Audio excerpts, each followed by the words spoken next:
বাংলাদেশে প্রতি ৭ ঘন্টা পর পর ঘটে ধর্ষণের মতো অমানবিক একটি ঘটনা। প্রতিদিন গড়ে ৩.৪৫টি ধর্ষণের ঘটনা ঘটে এই দেশে।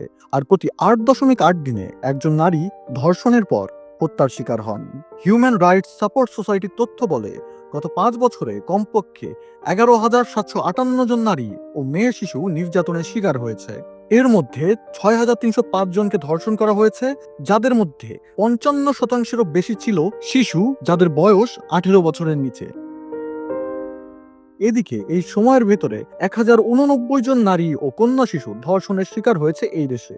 আর ২০৭ জন নারী ও শিশু ধর্ষণের পর নির্মমভাবে হত্যার শিকার হয়েছে।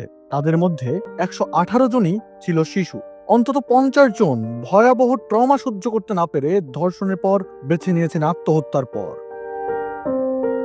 এবার আসি বিচার প্রসঙ্গে। প্রথম আলো বলছে ২০০১ থেকে ২০১৫ পর্যন্ত ৫,০০৩টি ধর্ষণের মামলার মধ্যে রায় হয়েছে মাত্র ১৮৩টির, আর সাজা শুধু ২৩ জনের। এই হিসেবে ধর্ষণের ঘটনায় রায় ঘোষণার হার মাত্র ৩.৬৬%।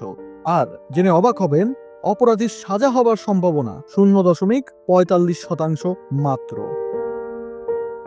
এমনকি ধর্ষণের পর খুন করলেও সাজা হওয়ার সম্ভাবনা খুব একটা বাড়ে না, এখন পর্যন্ত বিচারিক পরিসংখ্যান তাই বলছে। গত ১৫ বছরে মৃত্যুদণ্ডের রায় পর্যন্ত গড়িয়েছে ১০টিরও কম মামলায়। আমরা জানিই না সংবাদে যে আসে না এমন ধর্ষণের সংখ্যা আসলে কত।